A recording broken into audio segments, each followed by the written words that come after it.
Jay here for Stretford Paddock. This is the Paper Talk. As you can see, we're live, we're in the studio, so get involved in the chat and the comments. Loads of Manchester United news to talk about, loads of transfer news, incomings and outgoings, so make sure you subscribe so you don't miss out on any of that, and join us for the conversation. We want to have a good chat about it. Good to see loads of people in the chat already. Mick Hojlund, Tyler Ward, Brian Casey's in there. Everyone having a little bit of a discussion, it seems, Heaven Soul, about strikers, about Rasmus Hojlund. Someone's mentioning there we should have got Kane as well as Hojlund. Santa Notch's here, Harry Potter's here, Jacoya Trott, Adam, all good stuff. Make sure you are hitting that like button, and if you've not done so already, subscribe to the channel. We'll put a link in the chat about subscriptions. We want to get to 800,000 subscribers, and we're almost there, man. I feel like we can do this in the next week or two.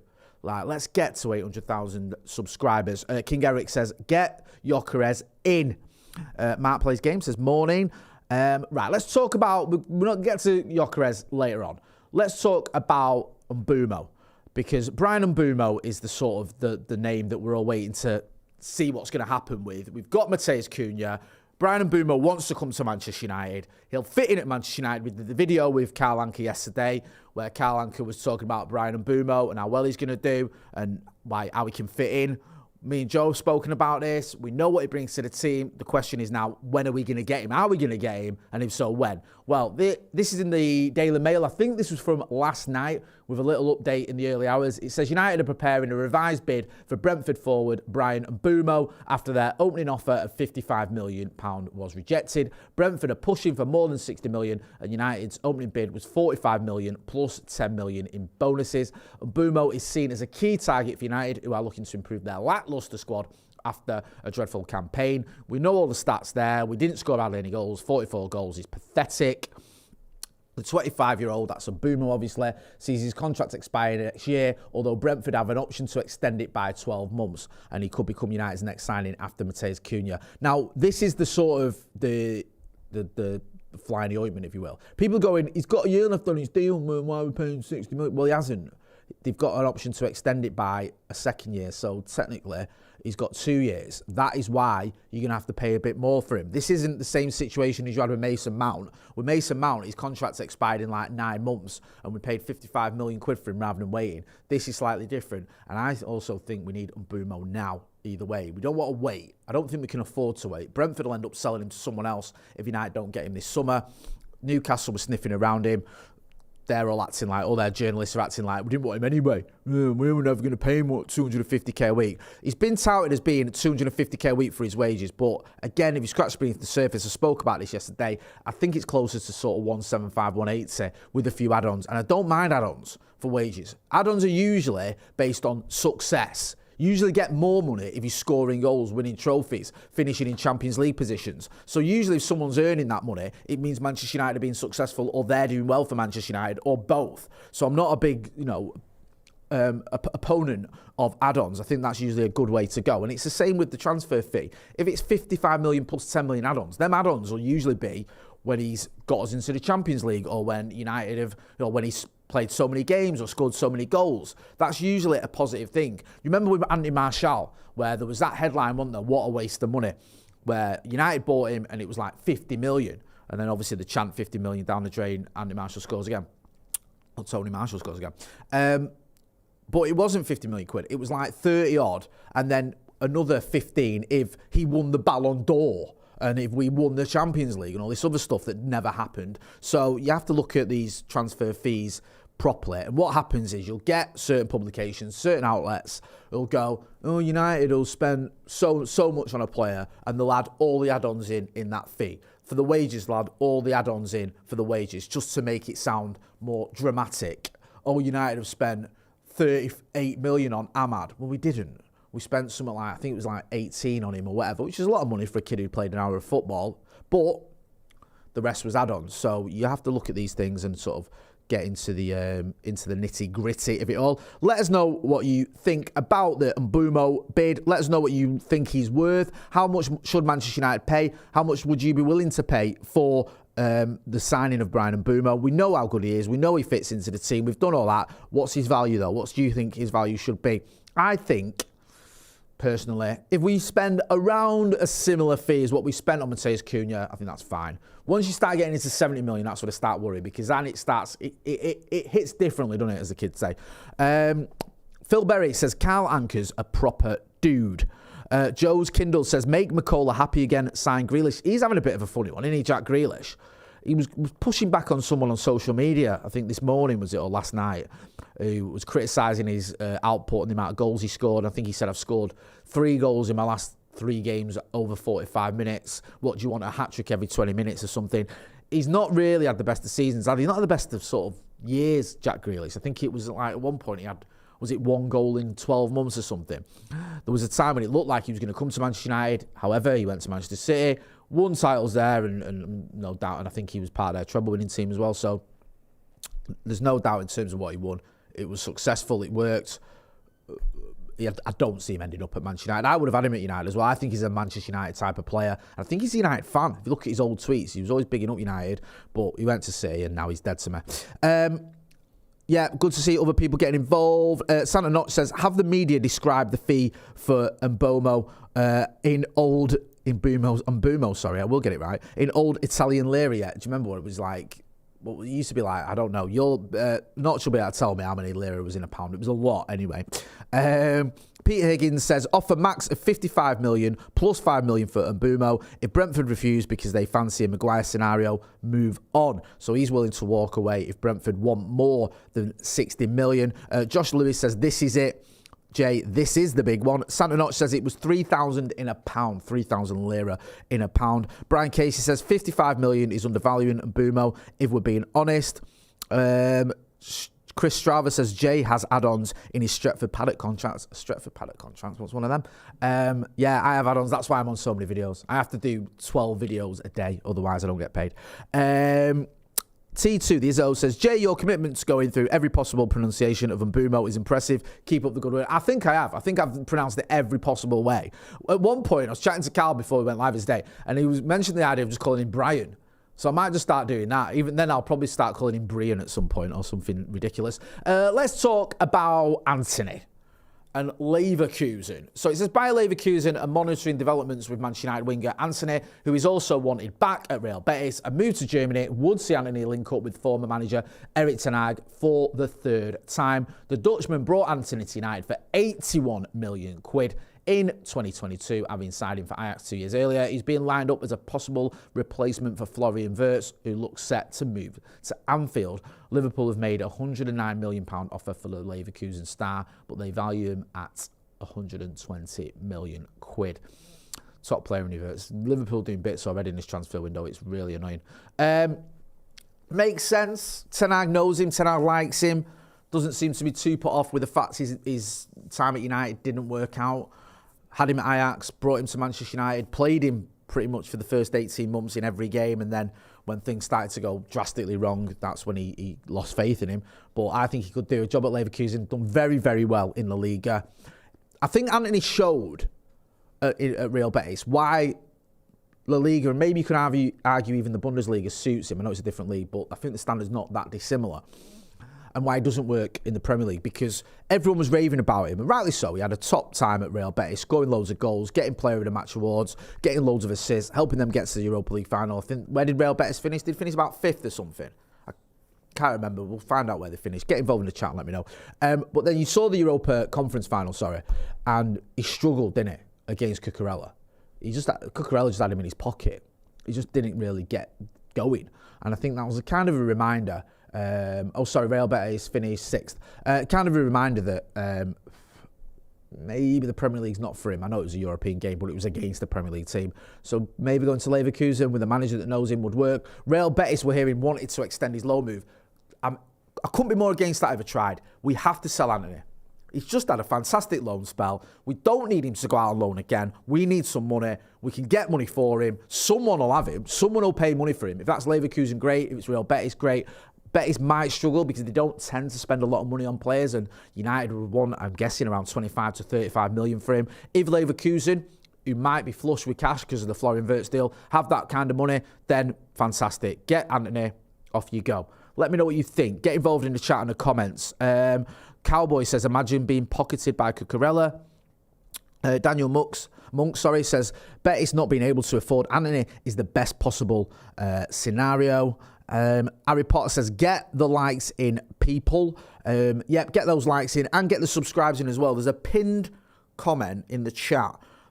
Let me get the words out. Hit the subscribe button. I want to get to 800,000 subscribers. We're going to get there. Let's talk about this piece in the Manchester Evening News. It's opinion, but it's one of those opinion. Alex James, one of those sort of opinion pieces the Evening News run where it has a little bit of news in there as well. So it says Manchester United's £117 million double deal gives Ruben Amorim alternative transfer boost. Matheus Cunha will move to United this summer, and Bryan Mbeumo. There you go, I'm doing it again. Mbeumo may well join him. So Manchester United's search for a striker will continue this summer, despite the arrival of Cunha and Mbeumo. Both could potentially align for Ruben Amorim's side, but the expectation is they will mainly be utilised in 2 number 10 roles. So there you go. And it says here the Reds will continue to chase a new centre forward. That could be Victor Gyökeres. There it says it. United have long been linked with Sporting Lisbon sensation Victor Gyökeres, given his goal-scoring exploits in Portugal and working relationship with Amorim, while Victor Osimhen has also been linked. Both players could or would offer a ready-made solution to United's blunt attack, but the deals could be financially prohibitive, given Osimhen's wages and the fee Sporting will seek for Gyökeres. We're going to have a video about this later on, about how this could work fee-wise. Yeah, look. You'd be happy, wouldn't you, if we signed either? There's talking there of Osimhen going to Al Hilal, I believe. I think, have they just got in... Is it Inzaghi's gone there as the manager, Anna? Yeah. Didn't they, I think that as part of the announcement footage they ran, they showed a video of his brother playing. So, yeah, Al Hilal won Osimhen. He may well end up going there. It looks like that. He's looking maybe probable. Gyökeres is a weird one because a month or so ago I thought no chance Manchester United are not getting Victor Gyökeres. He's going to go to Arsenal. Everyone knows that. Now though, Arsenal are doing this thing where they're looking at Benjamin Sesko and they're looking at Gyökeres, and it looks like they've not made their mind up. They don't know which way they're going to go. And there's been quite a lot of reports that they're favouring Sesko. And if they are, where does that leave Gyökeres? Who else is going to come in for him? Because you look at the main sort of candidates, certainly in the Premier League. Chelsea have just bought Delap. If Arsenal get Sesko, then that's them out of the running. City have got Hojlund. Who else is there? Newcastle have got Alexander Isak. Don't see them bringing in another striker. So there's not many Premier League clubs. So you might go to Germany, where Bayern Munich have obviously got Harry Kane. They're not going to go for him. Where else? I mean, could he go to Spain? Maybe, but there's not been much noise around that, has there? I don't think he goes to Real Madrid. Could he go elsewhere? Possibly.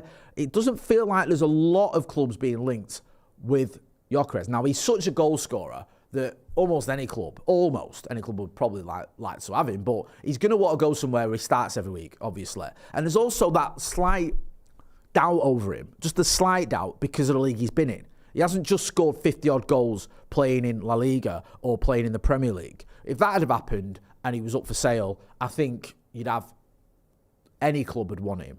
But there's that slight thing, well, is Sporting, he is 26. So maybe that is helping United if we are to get Victor Gyökeres. Let me know what you think. Get involved in the chat in the comments. Nick Bolton says, good morning, everyone. Rockstar says, Osimhen will stay in Galatasaray. Oh, sorry. Mikel Anderson, thanks for the update. I didn't see this one. Fabrizio says Osimhen deal with Al Hilal has collapsed. So he's not going to Al Hilal. Does that pave the way? Oh, no, it doesn't. It says, well, according to Romano, in fact, let me see if he's tweeted it. But it looks like Victor Osimhen isn't going to Al Hilal, so maybe he could end up going to somewhere else. It looks like Galatasaray want to keep him. We'll see what happens on that front. I don't feel like he's going to end up at United purely because of the wages. The wages feel like a massive sticking point. We're not willing to pay the 400k a week like we used to. I think we've done that similar figures before, haven't we? I think Casemiro was near there, Rashford was near there, one or two other players. Not going to happen anymore. And that has been a sticking point with the wages. You look at someone like Jadon Sancho, for example. Carl Anka was speaking about this yesterday.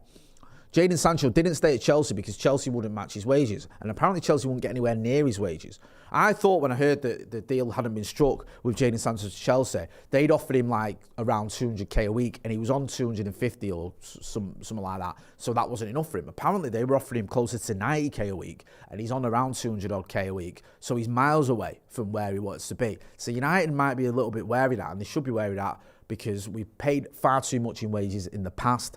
I get some players, 200k-ish is about right. But once you get past the sort of 250s, 260s, you're into silly money. You really are, and especially for a club that have just finished 15th. Come on, let's be real. Let's talk about Rasmus Hojlund. So this is in the Mirror. There's been a bit of noise around Rasmus Hojlund. So it says here, Inter Milan will wait for Christian Chivu's verdicts before deciding whether to pursue a move for Rasmus Hojlund. The former Romanian international is set for a decisive meeting on Friday that could see him appointed as the club's new boss following Simone Inzaghi's exit for Al Hilal. Like I mentioned earlier, the Danish forward is under consideration by the Serie A and Champions League runners-up. They've had a reek week, haven't they? Inter, or fortnight, whatever it is, losing the title and the Champions League 5-0, and then the manager. What a horrible week.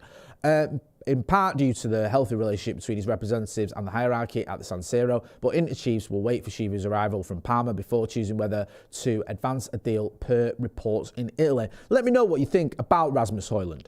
Do you think it's time to cash in? Do you think there's still a player there? I've said this before and I'll say it again. I don't see him going anywhere unless we bring a striker in. I think selling him before we brought a striker in, it's risky. It's risky unless you're guaranteed, you know for a fact, we can use that money to buy a striker and that deal will be done.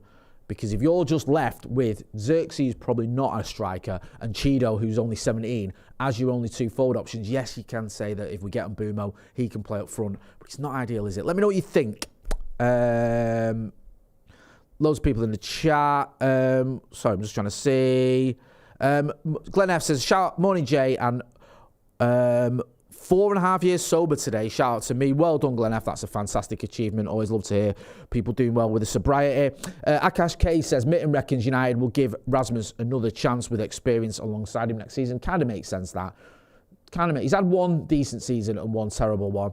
So it's not beyond the realms of possibility. We do give him a chance, but he needs to step up next season because I think last season was pretty disastrous. Need two strikers, says Phil Neeson. I agree. Dan United 94 says, Jay, can we have an update on your United shares? How many millions have you made? I think the last time I checked my United shares, I was up by 90p. So yeah, the Milky Bars are on me. Let's talk about another player who I always struggled to pronounce. That lad. You can see Fabrizio Romano has tweeted here 3 hours ago, Real Madrid are closing in on Franco Mastantuono deal. Here we go soon. He's done this thing now, hasn't he, Romano? Well, it's not just the here we go, it's the here we go soon. So he's getting two for the price of one out the old here we go. So he'll do the sort of the teaser, here we go soon, then he'll do the here we go. Yeah, it looks like Real Madrid are going to get him. We were linked with him for a little while. Everyone loves him. He scored that free kick that went viral, but we ain't going to get him. He's going to go to Real Madrid. And what a loser, eh? Go to Real Madrid. Who'd do that? Pathetic. Let's talk about some loanees. Is it? What have we got here? Yeah, it says, I'll take it. Exciting Manchester United forward confirms transfer stance. Highly rated Man United striker Gabriel Biancheri has opened up on his thoughts on his future following the opening of the transfer window. We can scroll up. Let's see what the guy has to say. Biancheri has confirmed he's open to leaving the club on loan in this summer's transfer window. We're going to get into all the loanees next season because I think there's going to be quite a lot of players that United are going to send out on loan. We've had some really, really talented youngsters coming through the ranks recently. Finn talks about it all the time on Academy Review. Obviously, does a fantastic job. I think we're going to have a lot of players go out on loan. I think a lot of those loans will be with a view to them coming back and doing bits for Manchester United. Sometimes that is the case. Sometimes it isn't. But I wouldn't be surprised if we see quite a few players go out loan. Maybe people like Jack Morehouse, like Biancheri, maybe one or two others. There might be some that stick around in the first team or in that squad. Dito Mantato is one that I think might end up in the first team squad. There's one or two others where you might see one of the Fletchers or both the Fletcher brothers going out on loan. Obviously, Biancheri, maybe someone else as well. So we'll get into that next season. We'll keep an eye on these loanees and keep giving you updates. South Americans, what have you got for me here? Casemiro and Matheus Cunha both featured as Brazil were held to a goalless draw by Ecuador in Carlo Ancelotti's first game in charge. So there you go. We've got a couple of Brazilians and they featured for Brazil and they drew with Ecuador. Did anyone watch the game last night, by the way? That was a right umdinger, wasn't it? The game in the Nations League semi-final. Yeah, I watched that, France versus Spain, and it was very, very entertaining indeed. Was it 5-4 it finished, didn't it? Get involved in the chat and let us know what you think about any of those stories. I think we've got another couple ones. David Beckham is going to get annihilated, if anyone cares. And I'm always interested in what David Beckham's doing. He's an absolute United legend. He's going to get annihilated. He's kind of been after this for a while, hasn't he? He's been doing everything he can to get annihilated, and he's going to get one. So, yeah, well done, Sir David. Love to see it. And just finally, this has been going on all week. Like, this is Luke Edwards. I think he's from the Telegraph, who covers Newcastle. So, can we get on to the actual tweet that he did originally? Confirmed by multiple sources this evening. Newcastle will never seriously in for Cunha. Mbeumo was recruitment team's top target for right wing, but wage demands combined with Brentford asking price put Newcastle off before player intimated preference was Manchester United. There are a number of options in play, lots more to follow. There's this narrative building, like that they didn't want him anyway, which is what that's kind of saying. Before we went for him, we decided not to get him.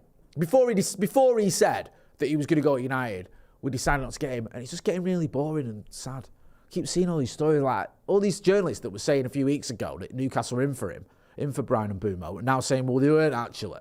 He costs too much, and I'm like, yeah, okay, if you want. I keep seeing it, and it's just like, get a life.